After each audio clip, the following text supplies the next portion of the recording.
Welcome to Breaking Walls, episode 155. My name is James Scully. Tonight on Breaking Walls, we find ourselves walking the streets of New York 80 years ago. We'll weave radio tales within the city that has never slept. If this is your first time listening to Breaking Walls, welcome to the show. Tonight's theme is a string version of Robert Burns' Scottish poem, Auld Lang Syne. It's a fitting epitaph for an ever-changing world. Support Breaking Walls at patreon.com/thewallbreakers and subscribe everywhere you get a podcast, especially YouTube, at youtube.com/@thewallbreakersllc.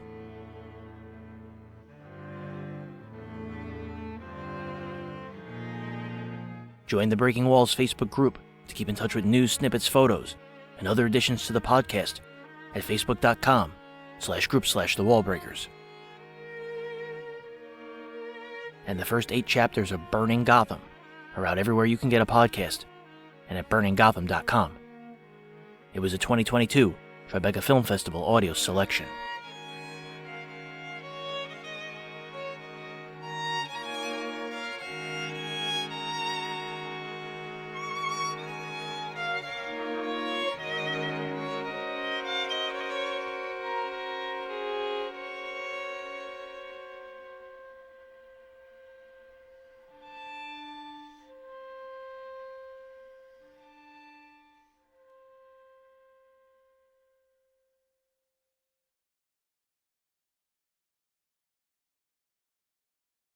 This tapestry, being dimensioned by a half hour of your time and the arbitrary limits of the city, has for its warp the avenues, and for its weft the crosstown streets. The shuttle, traveling back and forth, as you'd expect, between Grand Central and Times Square. As for loom, that's what ships do on the horizons of the city practically continuously, in which connection, God bless our Navy and the ships of the Merchant Marine, as well as the Port of New York Authority and sailors of the National Maritime Union, 346 West 17th Street. So much for shuttle, loom, and weft. Regarding individual threads, you will have to follow them by listening acutely. For there will be excursions and motifs, snatches of native song and speech, time signals, bulletins, reflections, and footsteps. How many close shaves have you had in all that traveling? Well, we had a couple, and our first trip offshore was in 1942 to Alaska. Yeah. And we left a place called Cordova in a Lockheed Lodestar, small plane. And we said we never were going to fly at night, up there especially, you know. But there was a gentleman called Simon Bolivar Buckner who was having a big street party for us, and we had to get back. So we got up into this storm. We didn't know there was a storm. We got up into it. They lost the radio, and they put the parachutes and the Mae Wests on us. We're 13,000 feet over Anchorage, and the guy said, when you jump, pull these things, you know. And I looked over at Tony Romano, and he turned green, so we gave him a little shot of booze. And we're all sitting there. And I always loved Jerry Colonna for one thing, because he was sitting there with a trench coat and a Phelps Turkel pot hat on, way down, because it was cold by that time in the plane. And I looked over, and I went, and he went. What's going to be is going to be, you know? Yeah. And it broke me up, even at the fact. We got into the backwash of United Airliner, felt our backwash. Because we had no radio. We were just flipping around 13,000 feet. Yeah. He went down and reported we were there. The general put up the anti-aircraft lights, and one pierced through the clouds, and this pilot followed them down to the field, you know. And we got out, and I want to tell you, boy, I turned into a little girl. They had to carry me away and everything. That one came to your mind first? Yeah, is that the most scared you've been? Yeah, that's the one that scared me. And we had another one down in the South Pacific where we made a forced landing. And I was flying the plane. I probably shouldn't tell this on the air, but I was flying this Navy Catalina from Brisbane to, I wasn't flying, I was just up there, you know, holding the thing, because it's just like a bus after it gets in the air. And the pilot was back there, and I was holding the thing like this, you know. There'd probably be a congressional investigation about this. But this motor started to go out, 2-motor plane, And the pilot came up to him, get out of there.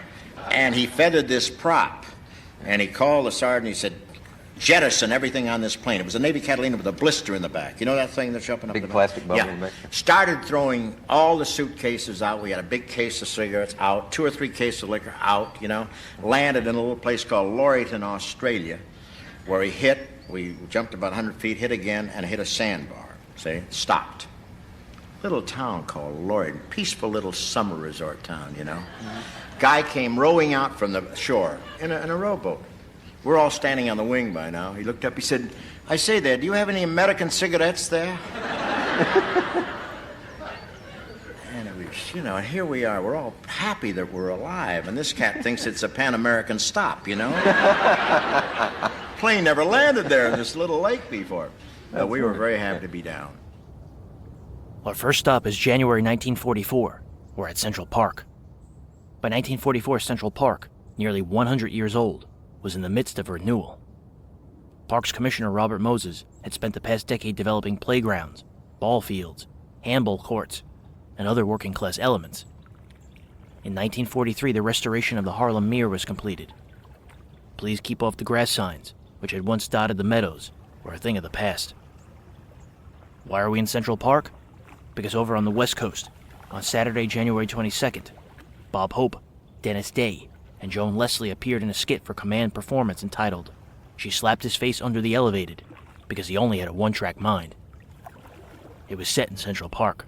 I think comedians have to understand acting of all kinds, you know, because before you can satirize anything or burlesque it, you have to know what you're doing, you know? And you're not trained as an actor? You never had acting lessons? No, but I did get a lot of experience on the stage, you know, because I was started with a tabloid musical company, and they were amazed. First time I went on to rehearse Roberta, for instance, Jerome Kern and Otto Harbeck said, how can you walk on the stage? Because they caught me at the Palace in vaudeville, you know? And they said, how can you walk on the stage and just be at ease and act like that? I said, well, I was with a tab show for 2 years when I started. And I did everything in that show. I did leading man, I did blackface comedy, I do a Russian general, I sang in the quartet, I danced, I played saxophone, very good too. They used to chase me from town to town. Someone asked if you were going to play the saxophone. They want to know where that is. I'm not. I'm cured. But that's the thing that everybody should do if they want to, you know, really go into pictures or anything, get that kind of experience. In January of 1944, Bob Hope was radio's top comedian. His own show rating that month was 34.6. More than 26 million people were tuning in to hear him each week. Hope spent most of his time entertaining troops. For more info on Bob Hope in 1944, please tune into Breaking Walls episode 148. Nice work. That wrapped that up, Dennis. Well, fellas, thousands of you have been asking Command Performance for a certain brilliant and talented young dramatic actress. But we didn't want to have Joan Leslie down here until we could find a vehicle worthy of her talents. Well, tonight we found just that vehicle. And, well, Ken Carpenter, you better come over and set this dramatic thing up. Gladly, Bob. Well, ladies and gentlemen, tonight the Command Performance Playhouse is pleased to present those two stellar dramatic artists, Miss Joan Leslie and Mr. Robert Hope. In a tense drama...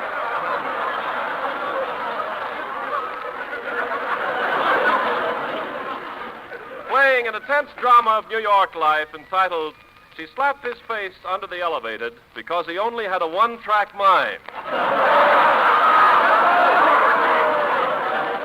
The scene, Central Park. It's spring. The young fellow is standing in the park waiting for his girl.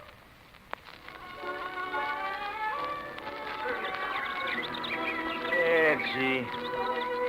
Where can that tough dame be? I'm always waiting. She's always got a perfect argument. But she ain't gonna bulldoze me no more. Once and for all, I'm gonna learn to tell time. Oh, there she is over there. Hello, Myrtle. Sorry I'm late, Holly G. Well, what happened this time? Why are you late? Oh, what a mob in the subway. I was standing next to a fat lady, and she sighed.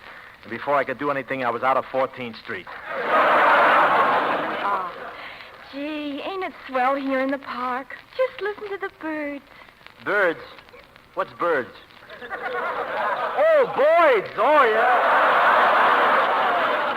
Yeah. Got your new suit on, haven't you, Yeah, got the whole outfit of Happy Sam. Shoes, socks, suit, top coat, hat and gloves, and pup tent. Yeah, in case it rains. Come on, let's go over here and sit on our favorite bench. Oh, gosh, there's some man sitting there now. Oh, yeah? A guy on that bench? I'll fix that. Hey, you. Well, don't stand there. Help me up.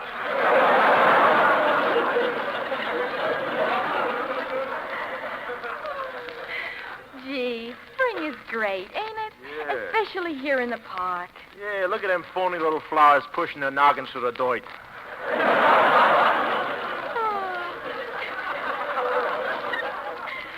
Ain't it romantic this time of year, Hoyman? Everybody's happy. Yeah, my pa's pretty happy. Did I tell you her and Pa are going to make up again? They are? Yeah, Pa waved to her this morning from the lineup.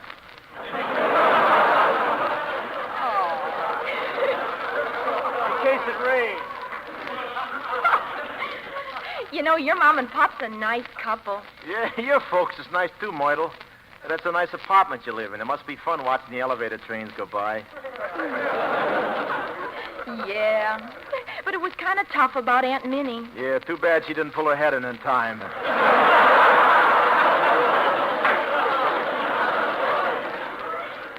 Hey, you got running water in your apartment now? Yeah, even when we turn it off. Oh, did I tell you, Hoyman? I've been helping my mother with the spring cleaning. Today we rolled up the living room rug. You did? Yeah. You know, my Uncle Louie didn't take no trip.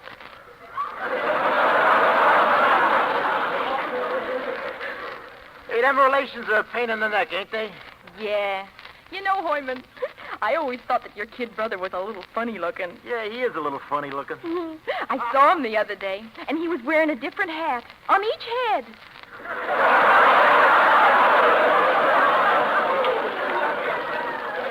Yeah, you should talk. Has your uncle still got that apple tree growing out of his head? You know, Hoyman, I With was... the pears growing on it? In case it rains. Go ahead. You know, How do we Hoyman... get over that?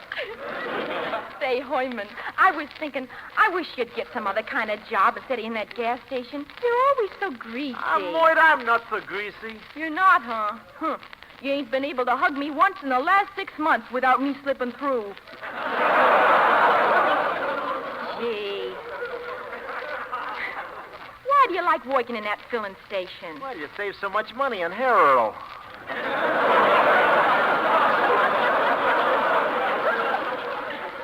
Say, Hoyman, do any of the girls in that that drive into that gas station make passes at you? Oh, it's about even.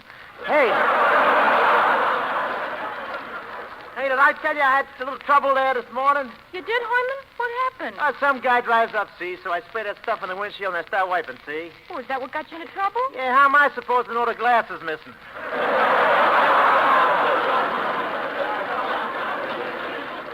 Come on, Mort, let's cut across the grass here. All right.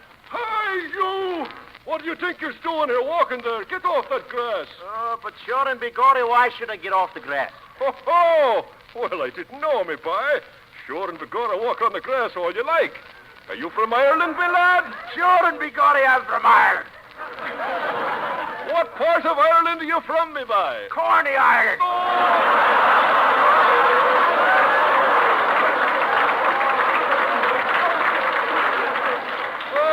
I'll run you in. Running through the flowers, ruining the whole park. I saw you kick that baby, too. Officer, don't you talk to him like that. He's my feller. Oh, your feller, huh? Well, sure, and why isn't he making love to you? Officer Clancy, what are you dilly-dallying around here for?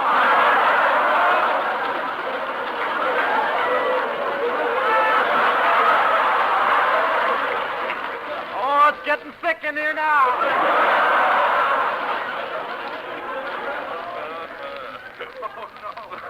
Look, Sergeant, this young couple is sitting here and they're not making love. Oh, that's a terrible shame. Now listen to me, young fella. Yeah, well, keep your big nose out of this flatfoot. Now, Hoyman, don't say nothing to the cops. Stand back, Moit. I can handle these guys. Oh, yeah? Stop pushing me like that, Hoyman, or I'll roll up me sleeve and... And what? Well, Sergeant, don't stand there. Help me up.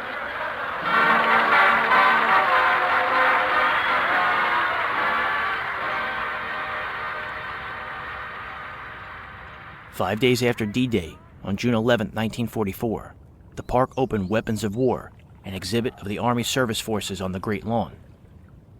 Over the next 2 weeks, 600,000 people came to see displays contrasting America's war equipment with that of the Axis. The exhibit was organized by units: the Quartermaster Corps, the Chemical Warfare Service, the Medical Department, the Signal Corps, Ordnance, the Corps of Engineers, and the Transportation Corps. Each hour a flamethrower demonstration was staged for a grandstand, which seated 2,500 people. The expo was in conjunction with the 5th War Bond Drive.